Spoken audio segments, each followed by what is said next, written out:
아침 공기가 부엌 안으로 살살 스며들고 있었어요. 창문을 반만 열어둔 탓에 바깥의 찬 공기와 안쪽의 따뜻한 공기가 맞부딪히며 작은 안개처럼 김이 떠올랐습니다. 복수는 여든은 아니고 70을 훌쩍 넘긴 나이였지만 아직은 혼자 밥을 해먹고 빨래를 하고 마당을 쓸 수 있을 만큼은 괜찮은 편이었어요. 다만 예전보다 눈이 쉽게 피로해지고 손에 힘이 좀 덜 들어갈 뿐이었죠. 그날도 다른 날처럼 아침 겸 점심이 될 밥을 앉혀놓고 무말랭이를 꺼내 반찬으로 놓으려던 참이었습니다. 그때 마당 쪽에서 인기척이 났어요. 현관문을 두드리는 소리도 아니고 익숙하게 비밀번호를 눌러 들어오는 소리였습니다. 어머님 들어가요. 밝고 살짝 가식 섞인 며느리의 목소리가 들렸어요. 복수는 순간 몸을 돌리다가 어머 또 왔네 하고 미소를 지었습니다. 요즘 들어 며느리가 너무 자주 온다 싶긴 했어요. 매일은 좀 과한데 그래도 아침마다 얼굴 보여주는 며느리가 어디 있나 싶기도 했죠. 그래서 복수는 굳이 그 생각을 깊이 하지 않았습니다. 왔나? 벌써? 네. 오늘도 추워요. 어머님은 어제 약 잘 드셨어요? 응, 뭐 대충. 대충 드시면 안 되는데, 오늘은 제가 차 끓여 드릴게요. 며느리 지연은 들어오자마자 신발을 가지런히 벗어놓고 바로 부엌으로 들어왔어요. 움직임이 어쩐지 능숙했어요. 이 집 냄비가 어디 있고 약탕기가 어디 있고 컵은 어느 서랍에 있는지 너무 잘 아는 사람의 동선이었죠. 복수는 그 모습을 슬쩍 보며 생각했습니다. 저게 참 고맙기도 한데 왜 이렇게까지 하지? 하지만 그 생각은 이내 그래도 며느리가 챙겨주는 게 어딨어 하는 쪽으로 흘러가 버렸어요. 늙으면 고마운 게 먼저고 의심은 나중이 되기 쉽거든요. 지연은 시장에서 사왔다는 약재 봉투를 조심조심 꺼냈습니다. 잘 말린 대추와 잣, 그리고 무슨 뿌리처럼 보이는 잘게 썬 약재가 들어 있었어요. 지연은 그것들을 하나씩 꺼내 냄비에 담고 물을 부었습니다. 물이 끓기 시작하자 약재에서 묵직한 향이 올라왔어요. 쌀뜨물과 한약 사이 어딘가 달달한데 살짝 쓴내가 섞인 몸이 저도 모르게 건강해지는 것 같네 하고 느낄 만한 향이었습니다.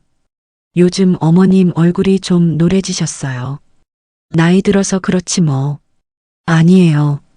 제가 보니까 기운이 좀 없어요. 요즘 잠은 잘 주무시고요? 그럭저럭. 이거 매일 아침으로 드시면 아주 좋아요. 제가 끓여드릴게요. 말은 다정했어요. 말끝도 곱게 내렸고 소리도 너무 크지 않았습니다. 그런데 그 다정함이 딱 필요한 만큼만 있는 게 아니라 어딘가 확인하듯이 있는 게 문제였어요. 꼭 뭘 점검하는 사람 같았죠. 드셨는지요? 얼마나 드셨는지요? 어제도 이렇게 하셨지요? 하고 조목조목 캐묻는 사람의 말투였어요. 복수는 그게 조금 거슬렸어요. 그렇다고 대놓고 왜 자꾸 그러냐 묻자니 그럼 또 괜히 새댁 마음 상할까 싶었죠. 며느리 하나밖에 없으니까요. 아들은 맨날 회사 간다고 바쁘다 하고 손주는 학원 간다고 바빠서 명절 아니면 보기 어렵다 하고 이 집에 살갑게 들르는 건 이 며느리 하나였으니까요. 지연은 약이 충분히 우러났다고 생각했는지 불을 줄이고 작은 채에 한 번 걸은 다음 예쁜 잔에 따랐습니다. 그 잔은 원래 복순이 아껴두던 손님용이었어요. 그런데 요즘은 이 며느리가 그 잔만 골랐습니다. 어머님은 예쁜 거 쓰셔야죠. 라며요. 그 말에 틀린 건 하나도 없었지만 복수는 속으로 너무 예쁜 건 깨지기 쉬워서 안 쓰는 건데 하고 생각했어요. 나이 들면 단단한 것이 좋아요. 깨지는 건 귀찮으니까요. 어머님, 이거 오늘은 꼭 다 드세요. 그래. 근데 내가 너무 고생이다. 무슨 고생이에요? 가족인데요. 그리고 어머님 오래오래 사셔야죠. 그 말은 참 듣기 좋았어요. 오래오래 사셔야죠. 이 말은 노인들 앞에서 가장 칭찬에 가까운 말이죠. 근데 그 말이 나올 때 지연의 눈이 아주 잠깐, 정말 아주 잠깐 다른 데를 스치는 걸 복수는 봤습니다. 고개는 복순을 향하고 있는데 눈은 순간적으로 부엌 한쪽, 서랍 쪽을 봤어요. 거기엔 집문서, 도장, 이런 것들이 들어있는 서랍이었죠. 복수는 그걸 딱 봤어요. 그런데 바로 티를 내지 않았습니다. 늙었어도 눈은 있지. 복수는 속으로 그렇게 말했어요. 복수는 잔을 들어 올렸습니다. 김이 모락모락 올라왔어요. 향은 참 좋았어요. 대추의 단내랑 약재의 쌉싸름한 향이 한데 섞여서 딱 몸보신 하는 느낌이었죠. 나이 든 사람들은 이런 맛에 약한 걸 며느리는 아는 듯 했어요. 복수는 한 모금 마셨습니다. 혀끝에서는 달았는데 목을 넘어갈 때는 살짝 텁텁했어요. 그리고 뱃속으로 내려가는 길이 좀 묵직했어요. 예전부터 먹던 한방차하고는 살짝 달랐습니다. 보통은 마시면 속이 편해지거나 따뜻해지는 느낌이 있는데 이건 묘하게 졸음이 당기는 쪽으로 몸을 끌어내리는 느낌이었어요. 이상하네. 복수는 잠깐 그렇게 생각했어요. 그런데 곧 내가 나이가 많으니까 그렇지 하고 넘겼습니다. 나이가 들면 원래 조금만 따뜻한 거 먹어도 졸리잖아요. 겨울엔 더하잖아요. 며느리가 와서 정성껏 끓여줬는데 그걸 놓고 이건 왜 이래? 따지기도 싫었어요. 자식이랑 며느리는 미워도 혼자 있는 것보단 낫다고 노인은 마음을 낮춰버립니다. 다 드셨어요? 응? 다 드셨어요? 이게 식으면 맛이 없어요. 아, 그래. 지연은 잔에 남은 걸 흘끔 봤어요. 마른 눈으로 아주 짧은 시간에. 복수는 그 눈빛을 놓치지 않았습니다. 왜 이렇게 끝까지 먹으라고 하지? 그 생각이 머리를 스쳤어요. 보통은 남기셔도 돼요 하지 않나요? 그런데 지연은 꼭 끝까지 바닥까지 마시라고 했어요. 그리고 마신 뒤 표정을 꼭 확인했어요. 그게 조금 이상했어요. 하지만 복수는 표정 하나 바꾸지 않고 웃었습니다. 고맙다. 내가 있어서 내가 안심이다. 그렇게 말해줬어요. 며느리가 자기를 필요로 한다고 느끼게 해주는 건 노인이 할 수 있는 마지막 자존심 지키기이기도 했으니까요. 차를 다 마시고 나니 혈관이 따뜻해지는 게 아니라 머리가 무거워졌어요. 눈꺼풀이 스르륵 내려가려 했고 귀에서 먼 소리가 나는 것 같았어요. 며칠 사이에 이런 느낌이 자꾸 반복되자 복수는 내가 이렇게 급히 늙는 건가 하는 생각이 들었어요.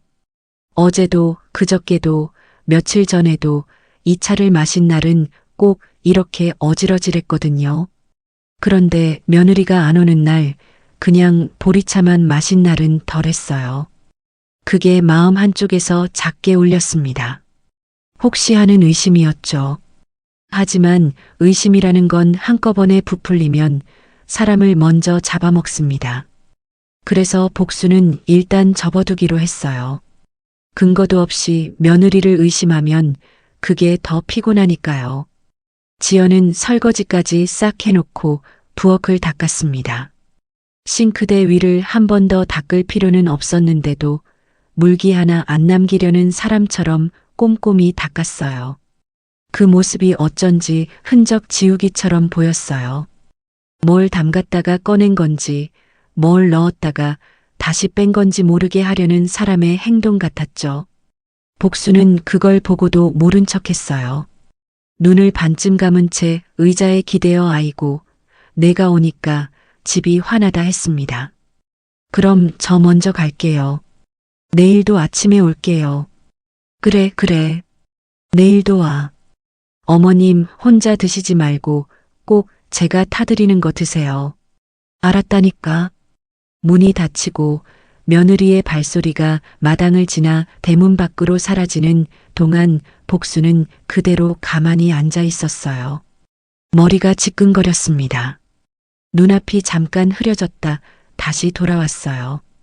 그런데 이상하게도 방금 전 며느리의 말이 귀에서 맴돌았습니다. 혼자 드시지 말고 꼭 제가 타드리는 거 드세요. 보통은 반대잖아요. 저 없을 때는 끓여 드세요 해야 하는데 이 며느리는 제가 끓여주는 것만 드세요라고 했어요. 그 말의 방향이 이상했어요. 마치 다른 사람이 끓이면 안 되는 이유가 있는 것처럼요.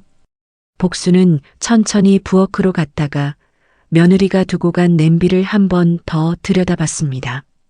며느리는 다 비운 것처럼 보였는데 아주 바닥에 국물 비슷한 게 티스푼 한 숟갈만큼 남아 있었어요. 그걸 보자 복수는 문득 어제 보건소 간호사가 해준 말이 떠올랐습니다. 어르신, 요즘은 한약도 마음대로 드시면 안 돼요. 누가 좋은 거라고 줘도 꼭 성분 보세요. 그 말이 그땐 그냥 흘려들은 말이었는데 지금은 이상하게 가슴에 콕 박혔어요. 복수는 작은 유리병을 하나 꺼냈습니다. 예전에 멸치볶음 담아두던 병이었어요. 그 안에 냄비 바닥에 남은 걸 조심조심 부어 담았습니다. 이게 무슨 짓이냐고 스스로 웃음이 났지만 또 한편으로는 늙었다고 다 모르는 줄 아나 하는 마음이 올라왔어요. 유리병을 찬장 깊숙한 데 넣어두고 나서야 복수는 숨을 돌렸어요. 몸이 무거웠습니다. 그래서 누우려다 말고 거울을 한번 봤어요. 거울 속 복순의 얼굴은 며칠 새에 더 노래졌어요. 그런데 그 얼굴이 완전히 지기만 한 얼굴은 아니었습니다. 어디선가 조금씩 의심의 불꽃이 올라오고 있었어요. 그래, 내일도 오라 그랬으니까 내일도 보자. 복수는 그렇게 속으로 중얼거렸습니다. 그리고 부엌불을 끄고 방 안으로 천천히 걸어 들어갔어요. 잠시 후 그녀의 눈꺼풀은 또다시 아주 무거운 돌처럼 내려앉았습니다. 다음 날 아침 복수는 평소보다 일찍 눈을 떴어요. 창문 틈으로 스며든 햇살이 벽에 부드럽게 번지고 마당의 닭 울음소리가 하루를 깨웠습니다. 하지만 몸이 가볍지 않았어요. 어제 마신 쌍화차가 아직 속에 남은 듯 머리가 묵직하고 입안이 텁텁했습니다. 눈을 비비며 일어나려니 세상이 약간 기울어지는 느낌이었어요. 어지럽네. 복수는 손을 벽에 짚고 겨우 일어섰습니다.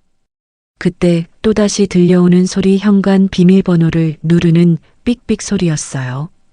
어제처럼 오늘도 며느리 지연이었습니다. 어머님, 저 왔어요. 밝은 목소리에 복수는 억지로 웃음을 지었어요. 속이 메스꺼웠지만 괜히 티내면 귀찮게 할까 싶었죠. 왔냐, 지연아. 목소리가 조금 떨렸지만 며느리는 눈치채지 못한 듯 했습니다. 지연은 마치 어제와 똑같은 동선으로 부엌으로 향했어요. 약재 봉투를 꺼내고 물을 붓고 불을 켜는 손놀림이 익숙했습니다. 그 손끝에 망설임 없는 움직임이 오히려 더 차갑게 느껴졌죠. 복수는 조용히 식탁에 앉아 며느리의 등을 바라봤어요. 정말 고마운 며느리인데 왜 이렇게까지 챙기지? 그 생각이 머릿속에서 떠나질 않았습니다. 이 나이에 이렇게 자주 찾아오는 며느리가 흔치 않다는 걸 알았어요.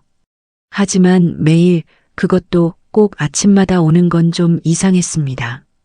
지연은 아무렇지 않게 말을 이어갔습니다. 오늘은 약재를 좀 바꿨어요. 어머님 요즘 피곤하시죠? 복수는 억지로 고개를 끄덕였어요. 응, 그렇지 뭐. 나이 먹으면 다 그렇지. 그 말에 지연은 잔잔한 미소를 지었지만 그 미소는 이상하게도 눈까지 닿지 않았습니다. 냄비 속에서는 보글보글 소리가 나고 한약 냄새가 진동했습니다. 평소보다 향이 훨씬 진했어요.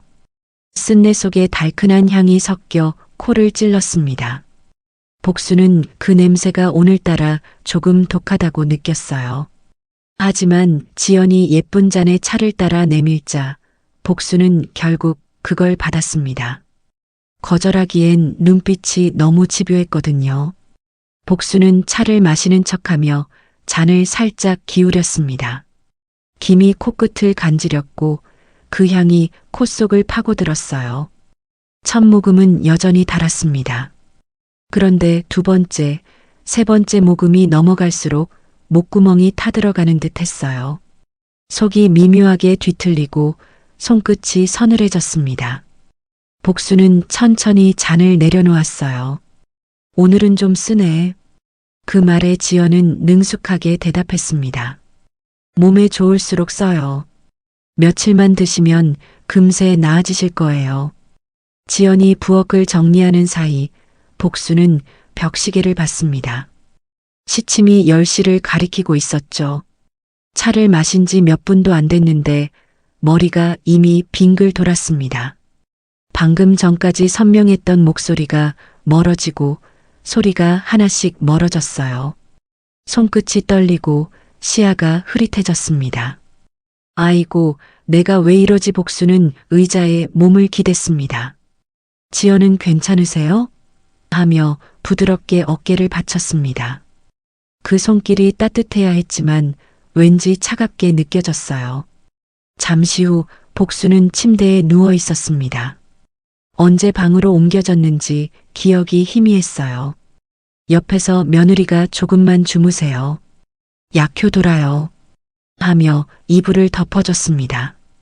복수는 눈을 감은 채 속으로 중얼거렸습니다. 약효라, 이게 약효일까? 그녀의 머릿속엔 보건소 간호사가 했던 말이 또다시 떠올랐습니다. 누가 끓여주는 거라도 성분은 꼭 보세요. 그 말이 자꾸 귓가에서 맴돌았습니다. 시간이 흘러 저녁이 되었습니다. 눈을 떴을 때 복수는 온몸이 땀에 젖어 있었어요. 창문 밖은 벌써 어둑했고 며느리는 없었습니다. 부엌에 가보니 냄비가 깨끗하게 씻겨 있었어요. 흔적 하나 남지 않았습니다. 마치 아무 일도 없었던 것처럼요. 복수는 찻잔을 들어보았습니다. 냄새가 남아 있었어요. 그 향이 어제와는 달랐습니다. 더 묘하고 더 끈적한 느낌이었어요. 복수는 자리로 돌아와 조용히 앉았습니다. 머리가 여전히 띵했어요. 차를 마시지 않은 날엔 덜했는데 오늘은 더 심했습니다. 이상하다. 정말로 이게 몸에 좋은 건가? 그 의심이 이제는 명확한 불안으로 바뀌었습니다. 하지만 그녀는 입을 다물었습니다. 아무 말도 하지 않았어요. 아직은 증거가 없었으니까요. 밤이 깊어지자 복수는 이불을 덮고 누웠습니다. 몸이 피곤한데도 잠이 오지 않았어요. 눈을 감으면 며느리의 웃는 얼굴이 떠올랐습니다. 그리고 그 손, 매번 차를 따르던 손, 잔을 내밀며 끝까지 드세요라고 하던 그 말이 자꾸 귓가에서 반복됐어요. 끝까지 왜 그렇게 끝까지 마시라고 하지? 복수는 가슴이 철렁 내려앉는 걸 느꼈습니다. 잠시 후 복수는 자리에서 벌떡 일어났습니다. 찬장으로 가서 유리병을 꺼냈어요. 어제 담아둔 며느리가 끓인 차가 들어있던 병이었습니다. 그것을 조심스럽게 빛에 비춰보니 잔잔한 침전물이 바닥에 가라앉아 있었습니다. 이게 그냥 약인가 아니면 그녀의 손이 미세하게 떨렸습니다. 다시 병을 닫고 찬장 깊숙이 넣었습니다. 복수는 그날 밤 거의 잠들지 못했습니다. 새벽녘에야 겨우 눈을 붙였고 꿈속에서 누군가가 귓가에 속삭였어요. 다 드세요, 어머님. 다 드셔야 좋아요. 그 목소리가 너무 생생해서 깜짝 놀라 눈을 떴습니다. 방 안은 고요했고 달빛이 희미하게 비추고 있었어요. 복수는 천천히 일어나 속삭이듯 말했습니다. 그래, 내일은 안 마셔야겠다. 그러나 그 말이 현실이 되기엔 내일은 이미 준비된 날이었죠. 아침 공기는 여전히 싸늘했어요. 새벽부터 기침이 몇 번이고 나와서 복수는 잠에서 깨었습니다. 가슴속이 답답하고 머리가 멍했어요. 손끝이 시리고 다리가 후들거려서 잠시 앉아 있다가야 천천히 일어났습니다.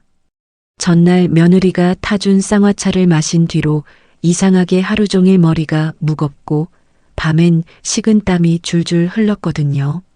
이게 몸이 좋아지는 거라고? 복수는 의심스럽게 중얼거렸습니다. 아무래도 이건 이상했어요. 이른 아침 보건소에 가기로 마음먹었어요. 며느리가 오기 전에 다녀와야 했죠.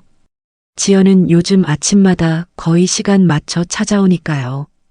복수는 서둘러 외출복을 꺼내 입고 작은 손가방에 진료 수첩과 주민증을 챙겼습니다. 밖은 조금 흐렸고 골목길엔 낙엽이 소복히 쌓여 있었습니다. 버스가 올 때까지 한참을 서 있었지만 복순의 손은 여전히 떨렸습니다. 보건소 대기실엔 어르신들이 몇 분 앉아 있었어요. 복수는 숨을 고르며 차례를 기다렸습니다. 간호사 최미경이 복순을 알아보고 반갑게 손을 흔들었어요. 아이고, 김복순 어르신. 요즘 안 나오셨네. 복순은 머쓱하게 웃으며 대답했어요. 그냥 몸이 좀 그래서요. 약이라도 좀 받아가려고. 미경은 복순의 얼굴을 유심히 보더니 잠시 눈썹을 찌푸렸습니다.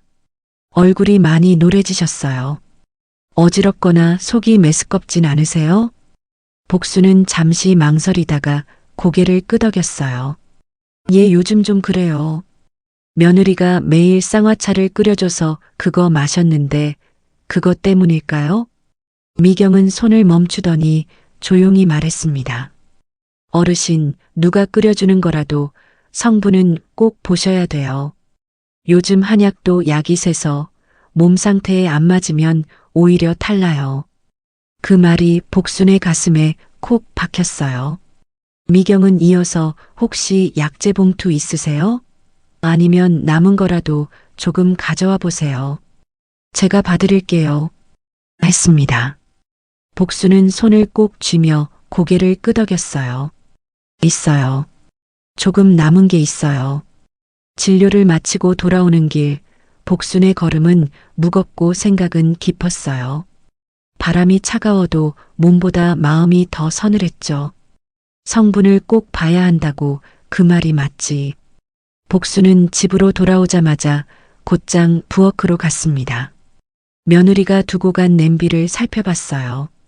냄비 안엔 어제 끓였던 차의 흔적이 아직도 희미하게 남아 있었어요. 그녀는 작은 유리병을 꺼내 조심조심 그 국물을 담았습니다. 그리고 병 뚜껑을 단단히 닫아 찬장 구석에 숨겼어요. 잠시 후 현관문 비밀번호 소리가 들렸습니다. 어머님, 오늘은 제가 더 좋은 약재 사왔어요. 지연의 목소리가 익숙하게 울렸습니다. 복수는 화들짝 병을 가리고 부엌 수건으로 손을 닦았어요. 왔냐? 또 차 끓이러 왔구나. 그럼요. 어머님이 이거 드시고 기운 차리셔야죠. 지연은 밝은 얼굴로 냄비를 꺼내더니 손놀림도 빠르게 약재를 섞기 시작했어요. 복수는 가만히 그 모습을 지켜보며 생각했습니다. 이제는 무조건 믿으면 안 되겠어. 오늘은 제가 같이 앉아서 드릴게요. 그래, 그래. 복수는 일부러 평온한 표정을 지었습니다. 지연은 차를 끓이며 말했다. 요즘 아버님 돌아가시고 나서 어머님 혼자 계셔서 마음이 쓰여요. 그런가 복수는 대답하며 잔을 들었습니다. 오늘도 김이 모락모락 피어올랐어요. 향은 어제보다 조금 달랐습니다. 복수는 일부러 천천히 아주 조금씩만 입에 댔습니다. 며느리는 예의 그 말투로 물었죠. 어머님, 다 드셨어요? 복수는 잔을 내려놓으며 웃었어요. 응, 오늘은 조금만 마셨어. 지연의 얼굴에 잠시 그림자가 스쳤습니다. 그래요, 몸이 적응되면 조금씩 더 드세요. 지연이 떠난 뒤 복수는 부엌 창문을 닫으며 조용히 숨을 내쉬었습니다. 냄비 속은 깨끗했고 싱크대는 물방울 하나 남지 않았어요. 꼭 닦고 가네 매번. 그 세심함이 이제는 오히려 섬뜩하게 느껴졌어요. 복수는 그날 밤 미경의 말을 떠올리며 결심했습니다. 이걸 보건소에 가져가야겠다. 내 느낌이 틀린 게 아니야. 그녀는 병을 다시 꺼내 봉지에 싸서 이불 속 깊이 숨겨두었습니다. 마치 보물이든 비밀 문서든 절대로 들켜선 안 될 것처럼요. 잠을 청하려 했지만 쉽게 눈이 감기지 않았어요. 벽시계 초침 소리가 유난히 크게 들렸고 귀끝에 며느리의 말이 자꾸 맴돌았습니다. 제가 타드리는 것만 드세요. 그 말이 이제는 따뜻한 말이 아니라 경고처럼 들렸습니다. 복수는 천천히 눈을 감으며 중얼거렸어요. 내가 늙어도 눈은 아직 멀쩡하다. 그리고 마음속 깊이 작고 단단한 불씨 하나가 켜졌습니다. 그날은 유난히 햇살이 따뜻했어요. 복수는 아침 일찍부터 마당을 쓸었습니다. 가을바람에 낙엽이 나부끼고 먼지가 햇살 속에서 춤추듯 빛났습니다. 몸이 조금 가벼워진 느낌이었지만 여전히 머리 깊은 곳엔 묘한 찌뿌드드함이 남아 있었어요. 며느리가 끓여준 차를 전날은 일부러 반만 마셨죠.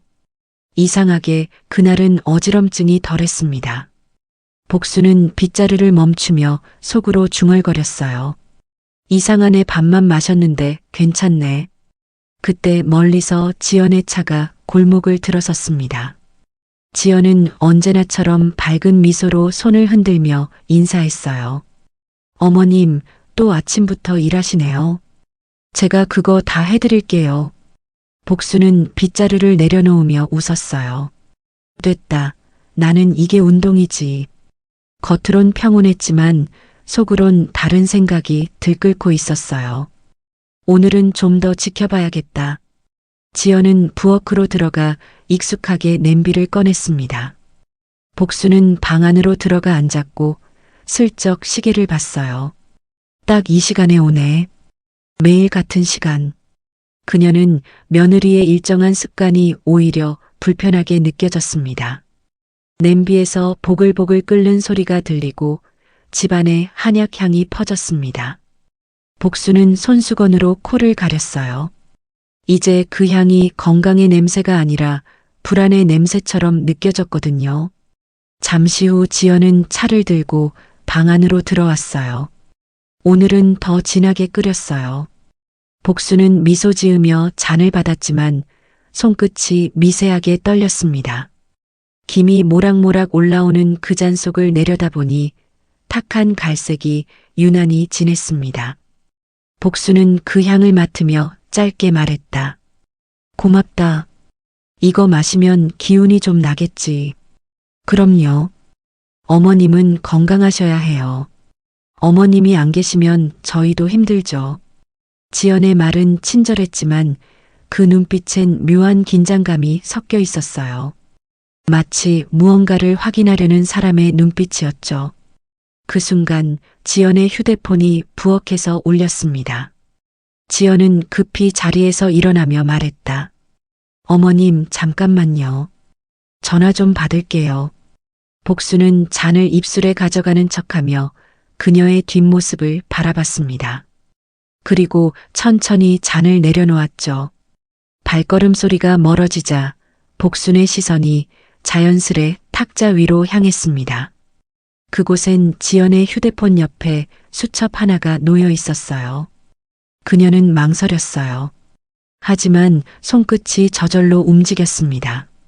천천히 수첩을 펼쳐보니 안쪽 페이지에 몇 개의 메모가 적혀 있었습니다. 시어머니 상태 기력 저하, 어지럼증 지속, 보험 만기일, 토지 등기 확인 완료, 변호사 연결. 복수는 순간 숨이 멎는 듯 했어요. 손끝이 차갑게 식고 가슴이 쿵 내려앉았습니다. 이게 뭐야? 머릿속이 하얘졌습니다. 단어 하나하나가 독처럼 스며들었어요. 보험 만기일, 등기 확인 이건 단순한 효부의 기록이 아니었어요. 오히려 계획표처럼 느껴졌습니다. 복수는 심장이 쿵쾅거리며 손을 덜덜 떨었어요. 수첩을 덮고 제자리로 돌려놓는 데에도 온 힘을 다 써야 했습니다. 마침 그때 부엌 쪽에서 지연의 발소리가 들렸어요. 복수는 얼른 잔을 들어 한 모금 마시는 신용을 했습니다. 어머님, 전화 때문에 오래 기다리셨죠? 아니야, 방금 마셨다. 어때요? 맛 괜찮죠? 응, 달고 좋아. 복수는 웃었지만 속은 이미 얼음처럼 차가웠어요. 지연이 눈치를 채지 않도록 평소처럼 행동해야 했습니다. 지연은 차를 다 비웠는지 확인하듯 잔을 힐끗 보더니 만족스러운 표정을 지었어요. 내일은 더 진하게 끓여드릴게요. 그리고 잔을 치우며 설거지를 시작했습니다. 그 손놀림이 어제보다 훨씬 빠르고 조심스러웠어요. 흔적 하나 남기지 않겠다는 듯이요. 복수는 방 안에서 가만히 앉아 창밖을 바라봤습니다. 가을 햇살이 따뜻했지만 마음은 싸늘했습니다. 머릿속엔 수첩 속 단어들이 계속 떠올랐어요. 토지 등기 확인 완료. 그 말이 특히 마음을 때렸습니다. 그 땅은 남편이 평생을 모아 산 밭이었고 복순의 이름으로 되어 있었죠. 지연이 왜 그걸 확인했을까? 복수는 이를 악물며 손을 꽉 쥐었어요. 그날 밤 복수는 잠을 이루지 못했습니다. 침대에 누워 천장을 바라보며 생각했습니다. 지연이가 설마 아니야. 설마 그렇겠어. 그래도 혹시 그 생각이 머릿속에서 떠나지 않았어요. 그러다 문득 지연이 그동안 한 행동들이 퍼즐처럼 맞춰지기 시작했습니다. 매일 아침 같은 시간, 같은 차, 같은 잔. 그리고 제가 끓여드리는 것만 드세요라는 말. 복수는 천천히 몸을 일으켰습니다. 창밖으로 달빛이 희미하게 비추고 있었어요. 그녀는 조용히 부엌으로 나가 찬장 깊숙이 숨겨둔 유리병을 꺼냈습니다. 병 안엔 어제 담아둔 차가 여전히 갈색빛을 띠고 있었어요.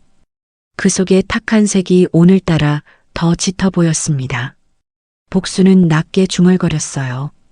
지연아, 내가 뭘 꾸미는지 내가 알아볼게. 그녀는 병을 조심스럽게 다시 제자리에 숨겼습니다. 그리고 방으로 돌아와 담요를 덮었어요. 잠이 오지 않았지만 눈을 감았습니다. 이제부터는 두려움이 아니라 결심이 자리 잡고 있었어요. 내가 늙었어도 바보는 아니다. 복순의 입가에 미묘한 미소가 번졌습니다. 그리고 그 미소는 아침이 밝아올 때까지 사라지지 않았습니다. 다음 날 새벽 복순은 평소보다 훨씬 일찍 눈을 떴습니다.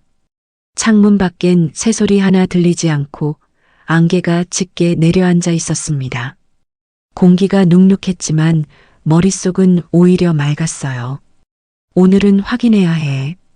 어제 본 수첩의 내용이 밤새 머릿속을 떠나지 않았습니다. 며느리의 손끝에서 내 손으로 들어오던 그 잔, 그 향, 그 어지럼증. 모든 것이 퍼즐처럼 맞아떨어지는 순간이었어요.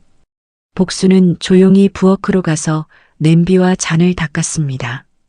며느리가 올 시간은 아직 멀었지만 혹시 모를 상황에 대비해야 했죠. 냉장고 위에 작은 유리병을 꺼내 들었습니다. 어제 담아둔 차가 여전히 그 안에 고여 있었어요. 빛에 비춰보니 갈색 액체 아래로 미세한 가루가 가라앉아 있었습니다. 이게 도대체 뭘까? 그녀는 잠시 병을 쥔 손을 바라봤어요. 손등에 핏줄이 도드라졌고 그 위로 주름이 깊게 패였습니다. 늙었다고 정말 아무것도 모를 줄 알았겠지. 그때 현관문이 삑소리와 함께 열렸습니다. 어머님, 저 왔어요. 오늘은 예상보다 일찍 온 지연의 목소리가 들렸습니다. 복수는 재빨리 병을 찬장 속으로 밀어 넣었어요. 그리고 아무 일도 없다는 듯 부엌 수건을 손에 쥐었습니다. 왔냐? 오늘은 또 일찍 왔네. 오늘 약재가 좀 특별해서요. 끓이는 시간이 좀 걸리거든요. 지연은 부엌으로 들어오며 자연스럽게 냄비를 꺼냈습니다. 약재 봉투에서 꺼낸 건 평소보다 더 색이 짙은 뿌리들이었어요. 복수는 눈을 반쯤 감은 채 지켜봤습니다. 지연의 손놀림은 여전히 망설임이 없었습니다. 오히려 익숙함이 불안하게 느껴질 정도였죠. 냄비가 끓기 시작하고 집안엔 진한 향이 퍼졌습니다. 어제보다 훨씬 강했습니다. 복수는 일부러 천천히 방으로 들어가며 말을 던졌어요. 그 약재가 뭐라 했지?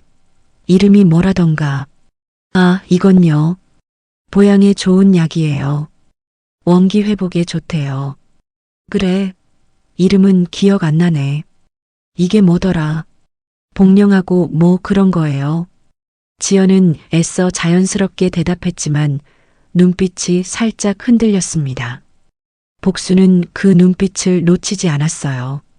잠시 후 지연이 차를 내왔습니다. 오늘은 꼭 다 드세요. 이게 마지막으로 끓이는 거예요. 복수는 잔을 받으며 살짝 웃었습니다. 그래, 마지막이라서 더 귀하겠네.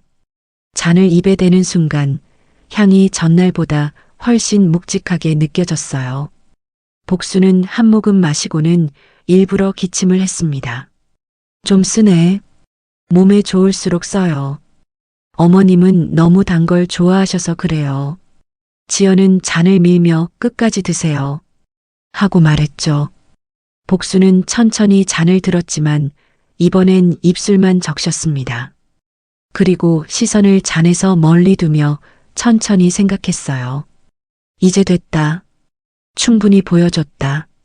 지연이 방을 나간 사이 복수는 몰래 잔을 싱크대 아래 버렸습니다.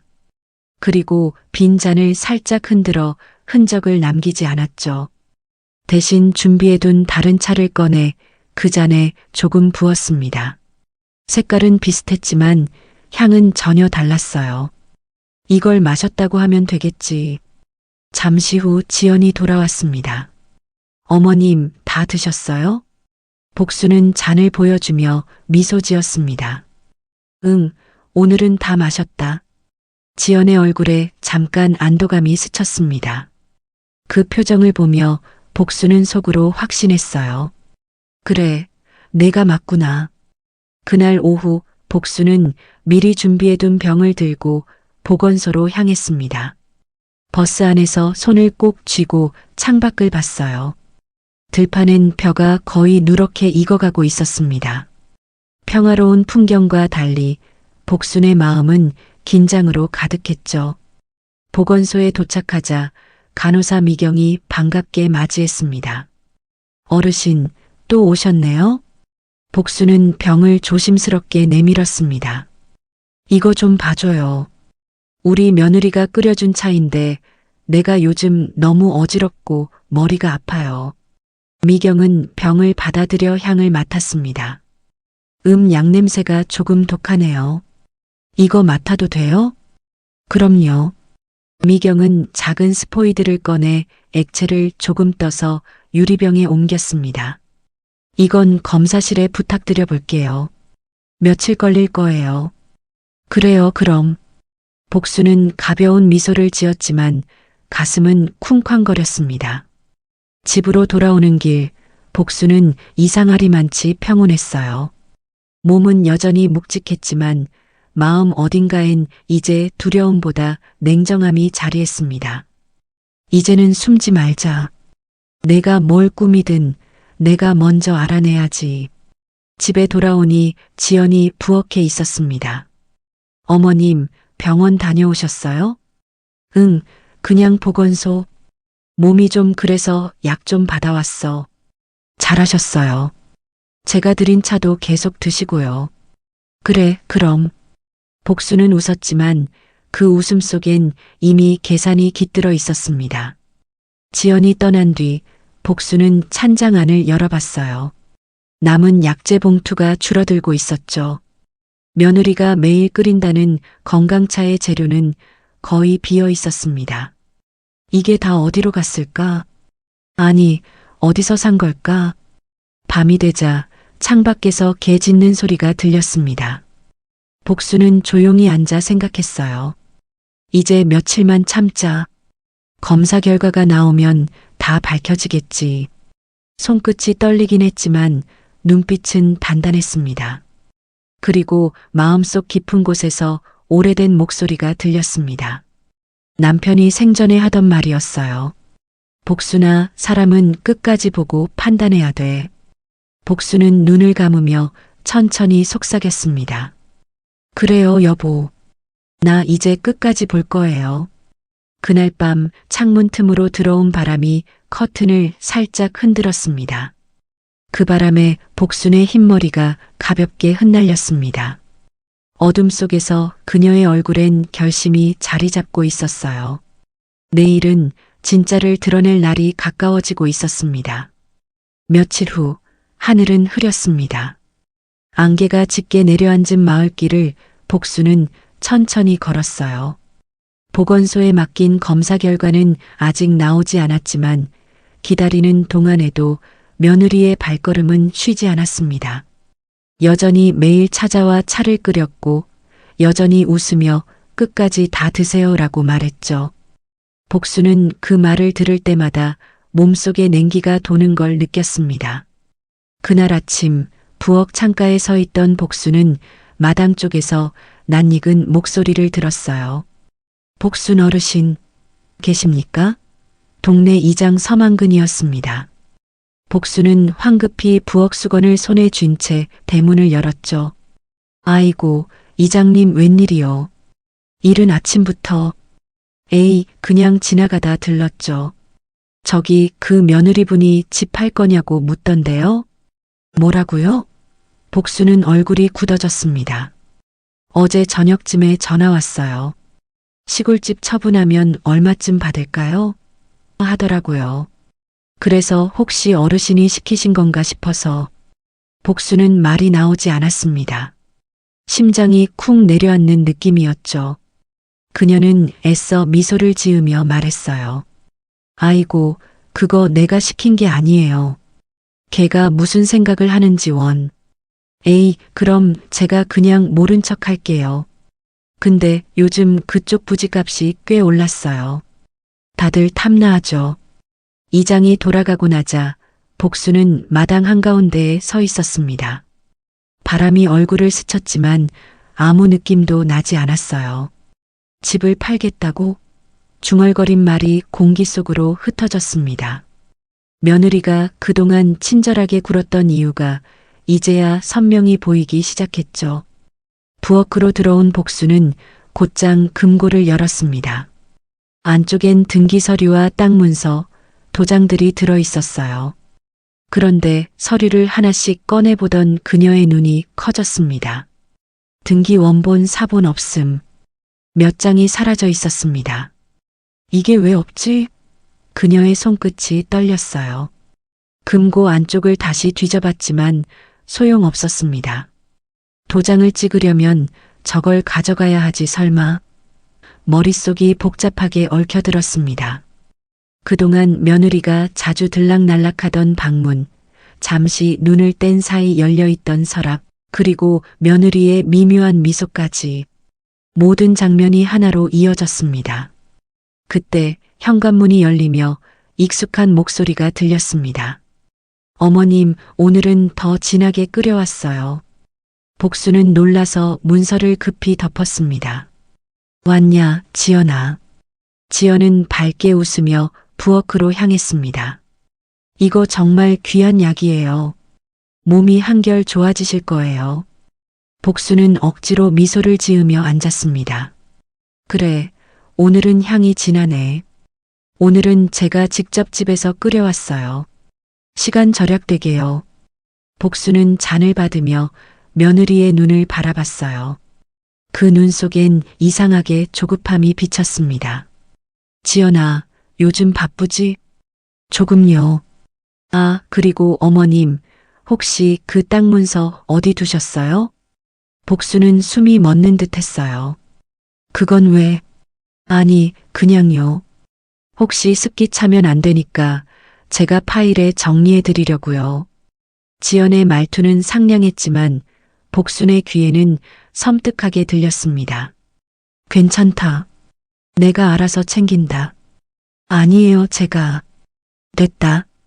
복순의 목소리가 조금 단호해졌습니다. 지연은 순간 움찔했지만 곧 미소를 되찾았습니다. 그럼 알겠어요. 대신 차는 꼭 다 드세요. 지연이 방을 나가자 복수는 잔을 들고 멍하니 앉아 있었습니다. 머릿속이 복잡했어요. 이제 확실했습니다. 이 며느리는 단순한 효부가 아니었습니다. 뭔가를 노리고 있었죠. 그것도 돈과 땅 그리고 자신의 존재를 없애야 가능한 일들을. 그날 밤 복수는 잠들지 못했습니다. 창밖의 바람소리와 함께 생각들이 쏟아졌어요. 등기 서류가 없어진 게 우연일까? 아니야. 며칠 전 보험 얘기를 했잖아. 그리고 오늘은 땅 문서. 이젠 숨기지 않고 노골적으로 묻는구나. 그녀의 손이 담요 위에서 서서히 주먹을 쥐었습니다. 그때 휴대폰이 울렸습니다. 발신자는 이장이었어요. 어르신, 그 며느리분, 오늘 부동산 중개업자하고도 통화하셨대요. 매매가 물어봤다네요. 그래요? 고맙소, 이장님. 전화를 끊은 복수는 한동안 말이 없었습니다. 입술이 굳게 다물리고 눈가엔 깊은 주름이 드리워졌습니다. 좋아. 그렇다면 나도 가만히 있지 않을 거야. 복수는 서랍을 열어 수첩을 꺼냈습니다. 거기엔 남편이 생전에 남긴 유언과 재산 관련 메모가 있었습니다. 인간이 제일 무서울 때는 굶을 때도 미칠 때도 아니다. 욕심이 생길 때다. 그 문장을 손끝으로 천천히 짚었습니다. 여보, 당신 말이 맞아요. 사람은 욕심나면 무서워진다. 이튿날 새벽 복수는 새 수첩을 꺼내 계획을 세우기 시작했습니다. 보건소 검사 결과 확인, 법무사 연락, 아들에게 연락. 글씨는 삐뚤빼뚤했지만 단단했습니다. 그리고 맨 아래에 굵은 글씨로 한 줄을 적었어요. 내가 먼저 끝내자. 그녀의 눈빛은 이미 단단히 굳어 있었습니다. 이제 단순한 피해자가 아니었습니다. 며느리의 탐욕이 불을 질렀지만 그 불 속에서 살아남을 건 복순 자신이었죠. 창밖에서 새소리가 다시 들려왔습니다. 하늘은 여전히 흐렸지만 복순의 눈 속엔 서늘한 결심이 번뜩이고 있었습니다. 아침 공기가 유난히 차가웠어요. 복순은 부엌 창문을 열고 한참 동안 마당을 바라봤습니다. 나뭇잎이 바람에 흔들리며 부딪히는 소리가 고요하게 들렸죠. 이제는 나도 준비할 때가 됐네. 그녀의 속마음은 단단했습니다. 며느리의 진짜 속셈을 알고 나서부터는 매일의 하루가 전쟁처럼 느껴졌어요. 하지만 복수는 서두르지 않았습니다. 오히려 침착하게 천천히 판을 깔기로 했죠. 그날 아침도 지연은 어김없이 찾아왔습니다. 어머님, 오늘은 제가 끓인 차에 인삼을 좀 넣었어요. 피로에 딱이에요. 복수는 느릿하게 대답했어요.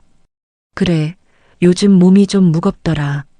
그럼 오늘은 꼭 끝까지 드세요. 알았어. 끝까지 다 마실게. 지연이 냄비를 불에 올리고 돌아서자 복순의 눈빛이 스쳤습니다. 그동안의 공포와 의심 대신 묘한 여유가 깃들어 있었죠. 그녀는 일부러 힘없는 척 의자에 기대어 앉았습니다. 요즘은 다 귀찮네. 숨 쉬는 것도 일이야. 지연은 걱정스러운 얼굴로 다가왔습니다. 어머님, 병원 가보셔야 하는 거 아니에요? 그럴까? 근데 병원 간다고 나아질까? 그래도 제가 모시고 가드릴게요. 됐다. 나는 여기서 죽어도 좋아. 그 말에 지연은 잠시 멈칫했습니다. 그리고 곧 미소로 덮었죠. 무슨 말씀이세요? 어머님은 오래 사셔야죠. 복수는 그 말을 듣고 속으로 비웃었습니다. 오래 살아야 내 계획이 망가지겠지. 그녀는 잔을 들며 한 모금 마시는 척했습니다. 그리고 남은 차는 몰래 바닥에 물병에 따라 두었죠. 지연이 잠깐 전화를 받으러 나간 사이였습니다. 며느리가 떠난 후 복수는 바로 전화를 걸었습니다. 상대는 마을 변호사와 연이 있는 법무사였습니다. 그쪽에서 말한 유언장 수정건 말이에요. 조건 좀 추가하려고요. 조건이라면 어떤 내용으로요? 나를 해치거나 약을 먹인 사실이 있을 경우 상속을 전부 박탈한다. 그렇게 써주세요. 수화기 너머로 놀란 숨소리가 들렸지만 복수는 단호했습니다. 그대로 적으세요. 서류는 제가 직접 확인하러 가겠어요. 그날 오후 복수는 버스를 타고 읍내 변호사 사무실을 찾았습니다. 서류를 작성하고 도장 대신 지문을 꾹 눌렀습니다. 손끝이 떨렸지만 마음은 시원했어요. 이걸로 내 발밑이 무너질 거다. 복수는 속으로 되뇌었습니다. 집으로 돌아와서도 복수는 방심하지 않았습니다. 서류는 작은 금고에 넣어두고 비밀번호를 새로 바꿨습니다. 그리고 지연이 자주 열어보던 서랍 안쪽에는 가짜 문서를 넣어뒀습니다. 오래된 종이와 도장이 찍힌 서류처럼 위조한 미끼였죠. 찾을 거면 그걸로 찾아봐라. 복수는 낮게 웃었습니다. 다음 날 지연은 평소보다 일찍 왔어요. 얼굴엔 미묘한 긴장이 서려 있었죠. 어머님, 오늘은 어떠세요? 그럭저럭이지. 차는 끓여드릴게요. 그래. 요즘 내가 없으면 내가 굶겠네. 지연은 웃었지만 눈빛은 어딘가 불안했습니다. 복수는 일부러 천천히 말을 이었어요. 그나저나 그 땅 문서 말이야. 이장님이 보관하신다고 하더라. 네? 이장님이요? 응. 내가 맡겨놨다고 그랬지. 아, 그렇군요. 지연은 억지로 미소를 지으며 고개를 끄덕였어요. 하지만 그 순간 손끝이 미세하게 떨렸습니다. 복수는 그 미세한 흔들림 하나로도 충분했습니다. 이제 며느리의 다음 행동은 뻔했어요. 오늘 밤쯤엔 움직이겠지. 그녀는 일부러 차를 반쯤 마시고 머리가 아픈 척 방으로 들어가 누웠습니다. 지연은 복순이 잠든 줄 알고 조용히 집안을 돌아다녔어요. 방문을 살짝 열고 서랍을 뒤지다가 서류 봉투를 발견했습니다. 여기 있네. 그녀의 입가에 희미한 미소가 번졌습니다. 그러나 그건 가짜였죠. 복수는 눈을 반쯤 뜬 채 그 장면을 지켜보고 있었습니다. 숨을 죽이고 누워 있었지만 가슴속은 타오르듯 뜨거웠어요. 그래, 바로 그거야.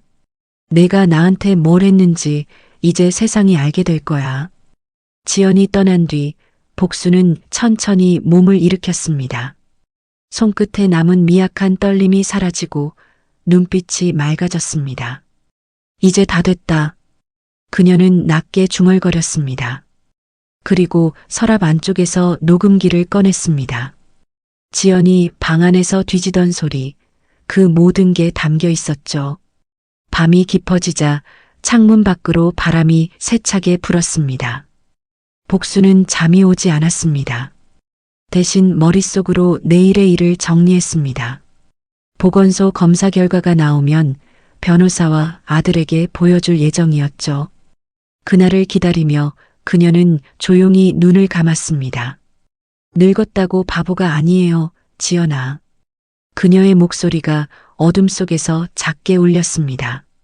그리고 그 소리는 마치 결심의 기도처럼 방 안 공기 속에 천천히 퍼져나갔습니다. 이른 아침, 복수는 식탁 위에 서류 봉투를 올려두었습니다. 금고에서 꺼낸 유언장 사본과 보건소 검사, 의뢰증, 그리고 며느리의 수첩을 찍어둔 사진이 깔끔하게 정리되어 있었어요. 부엌 창으로 스며드는 햇살이 그 위를 비쳤습니다. 오늘로 끝을 내자. 복수는 혼잣말처럼 중얼거렸어요. 잠시 후 대문 밖에서 차 소리가 났습니다. 아들의 목소리가 들렸어요. 엄마, 우리 왔어요. 복수는 천천히 자리에서 일어났습니다. 함께 들어온 건 변호사 최 실장이었죠. 단정한 양복 차림에 서류 가방을 들고 있었습니다. 지연의 얼굴은 그 뒤에서 미묘하게 굳어 있었어요. 어머님, 웬일로 변호사님을 부르셨어요? 그녀의 말투는 최대한 평온했지만 눈동자가 흔들렸습니다. 그냥 유 원장 다시 정리하려고. 나도 이제 오래 살았으니까. 복수는 담담히 말했어요. 유 원장이요? 응. 오래전 걸로 해놨는데 세월이 많이 지났잖아. 아들하고 같이 확인하려고. 지연은 억지 미소를 지었어요. 어머님은 아직 정정하시잖아요. 그건 나중에 해도 되죠. 복수는 고개를 저었습니다. 아니야. 나이 들면 언제 무슨 일이 생길지 모르니까. 오늘 해두는 게 마음 편하지. 최 실장은 고개를 숙이며 봉투를 열었습니다.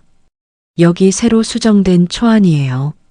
어르신께서 말씀하신 조항들 그대로 반영했습니다. 조항이요? 지연이 고개를 들었습니다. 복수는 천천히 그를 바라봤습니다. 그래, 조항.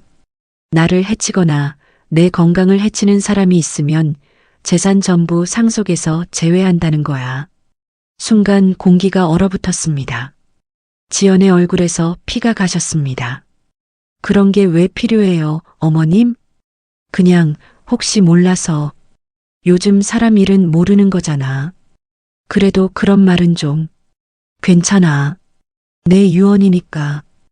복수는 서류를 들고 사인을 했습니다.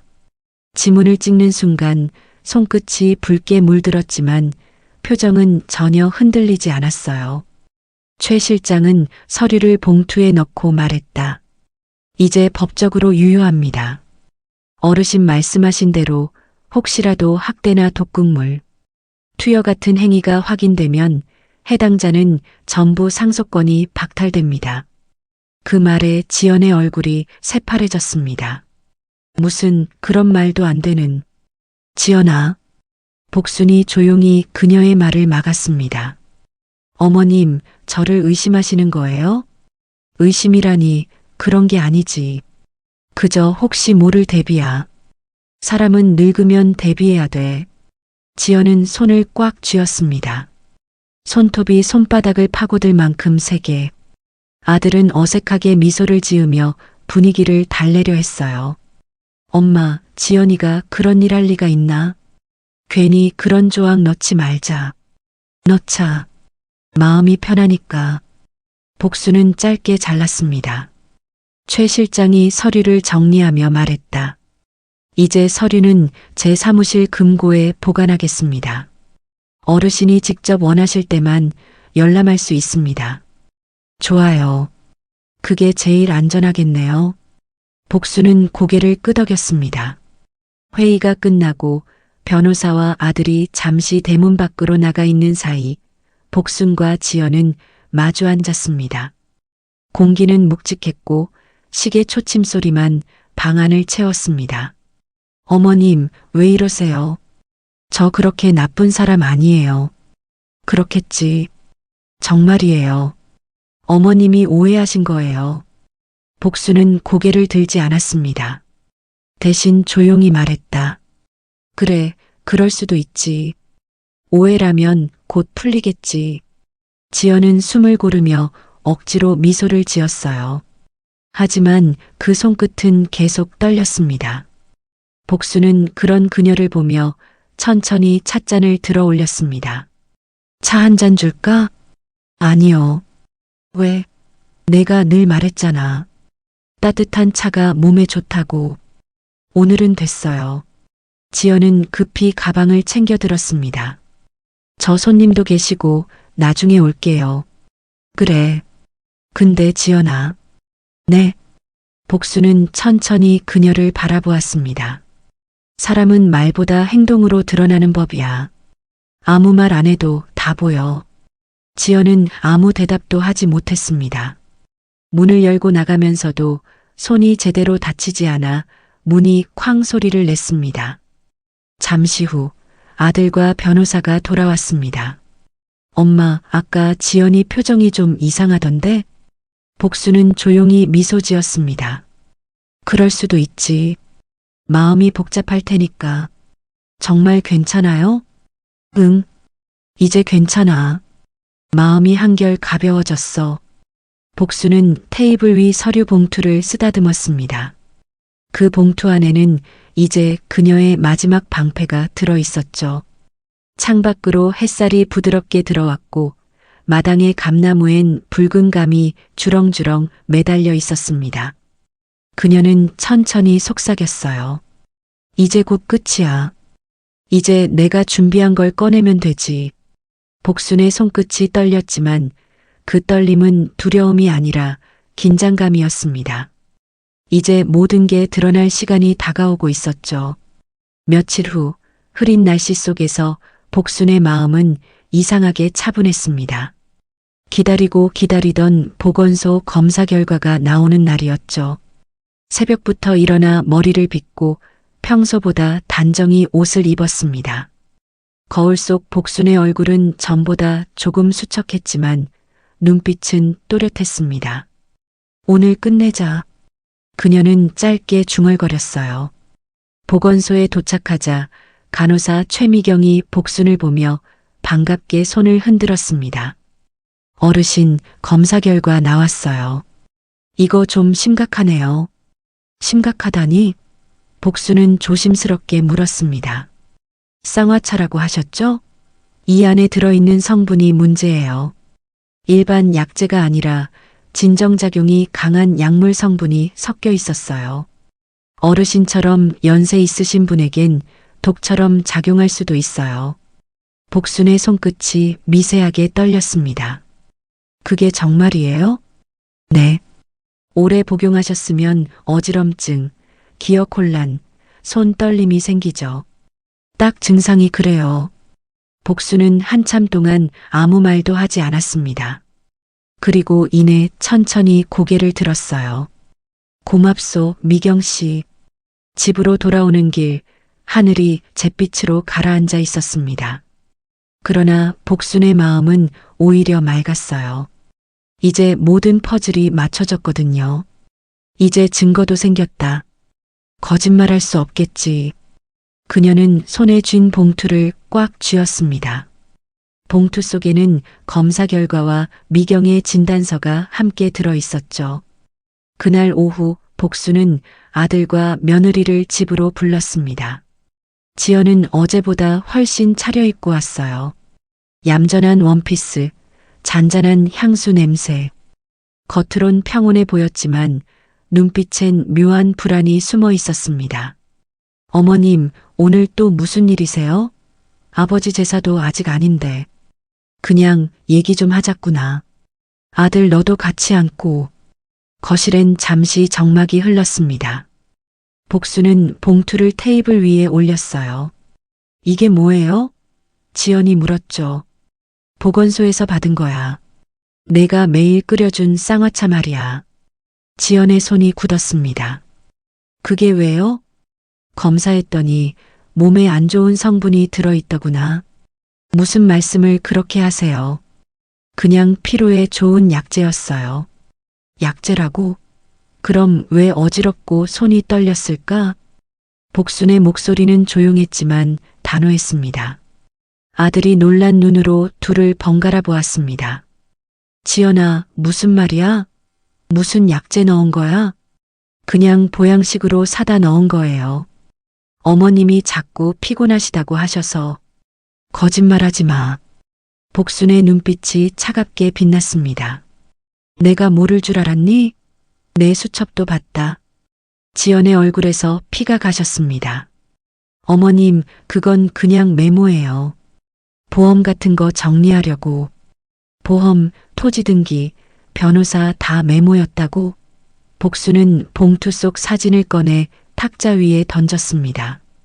이게 메모냐? 사람 죽이고 재산 챙기려던 거잖아.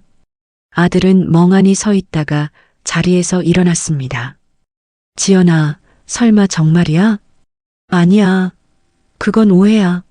지연은 떨리는 목소리로 외쳤습니다. 나는 그냥 그만해.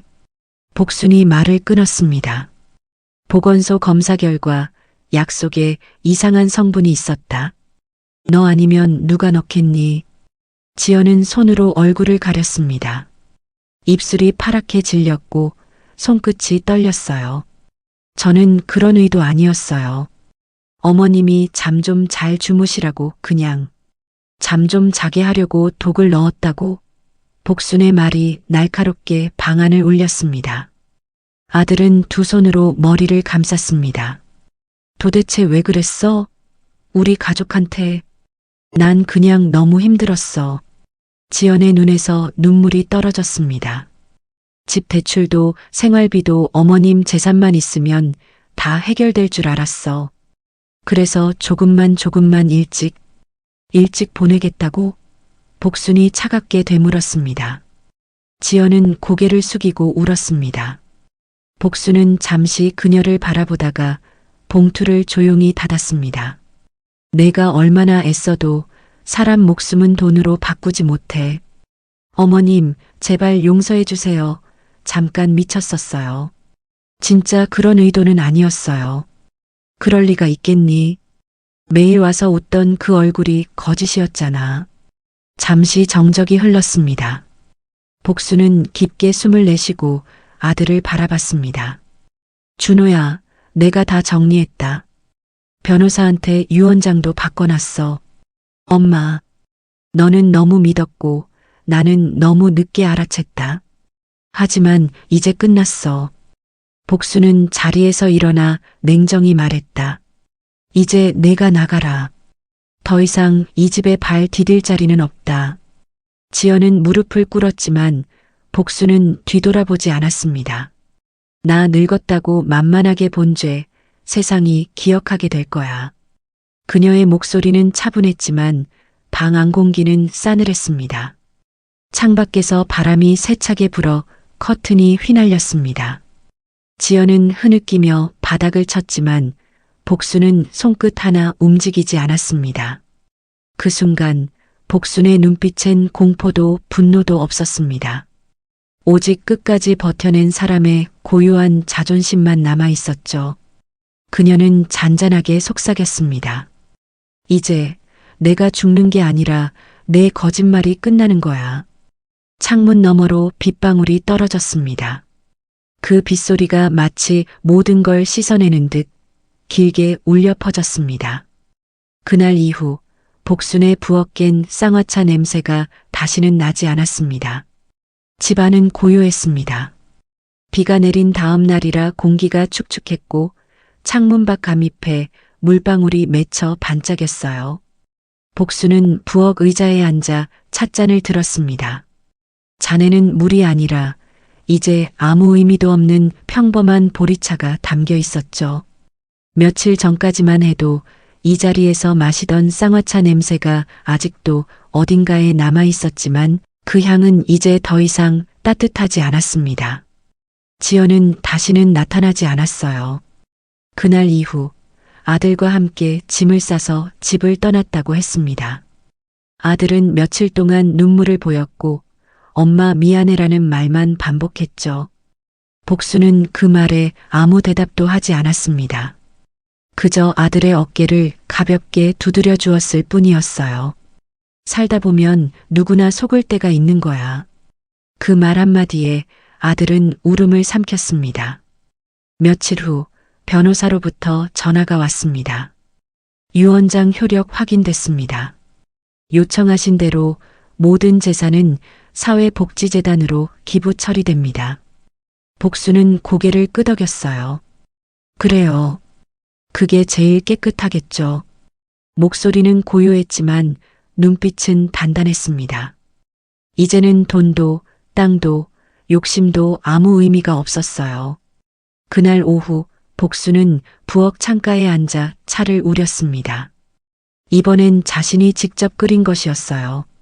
대추와 생강, 계피를 넣고 물이 부글부글 끓는 소리를 들으며 마음을 가라앉혔습니다. 그 향은 전과 달리 맑고 순했습니다. 이게 진짜 쌍화차지. 그녀는 잔을 들어 올렸어요. 따뜻한 김이 얼굴을 감싸며 눈가에 닿았습니다. 그 순간 문 밖에서 발소리가 들렸습니다. 이웃 이장이었어요. 복순 어르신, 잘 지내시죠? 이장님 들어오세요. 차 한잔 하실래요? 아이고, 향 좋네. 요즘 어르신 얼굴이 한결 좋아지셨어요. 이젠 속이 편해서 그래요. 사람 속 다 내려놓으니 몸도 가벼워졌어요.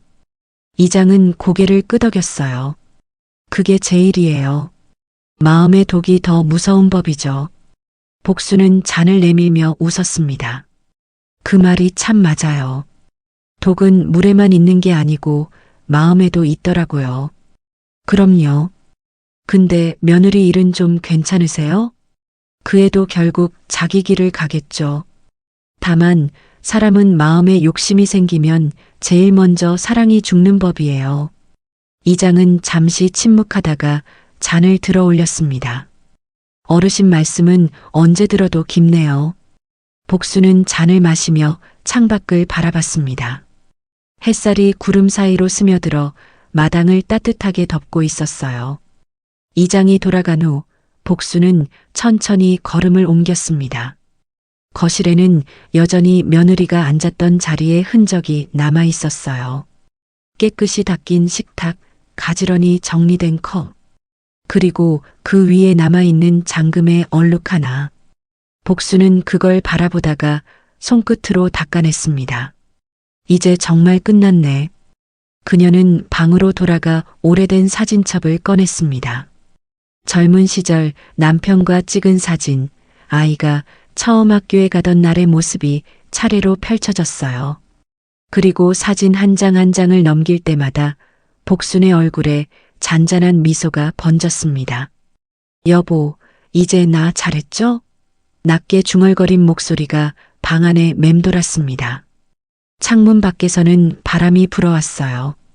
감잎이 떨어져 흙 위를 스쳤습니다. 복수는 천천히 잔을 들어 남은 차를 한 모금 마셨습니다. 달지 않았고 쓰지도 않았어요. 그저 따뜻했습니다. 그녀는 마지막으로 부엌불을 끄고 창문을 닫았습니다. 부엌 가득 퍼졌던 쌍화차 향은 이제 완전히 사라졌습니다. 대신 새로운 향이 자리 잡았어요. 평화, 그리고 자유의 냄새였죠. 복수는 조용히 속삭였습니다. 이제야 진짜로 숨이 편하네. 늙었어도 내 인생은 내가 끝냈다. 그녀는 방으로 들어가 불을 끄고 누웠습니다. 창밖에서는 새 한 마리가 울고 저 멀리서 저녁 종소리가 들려왔습니다. 복수는 눈을 감은 채 미소를 지었어요. 그 미소엔 슬픔도 분노도 없었습니다. 오직 오랜 시간 끝에 되찾은 평온함만이 남아 있었습니다. 그리고 그날 이후 마을 사람들은 가끔 이렇게 말했습니다. 복순 어르신 집에선 요즘 참 향긋한 냄새가 나. 응, 독이 빠지면 향기가 난다더라. 그 말처럼 복순의 집은 그날 이후 늘 따뜻한 향으로 가득했습니다.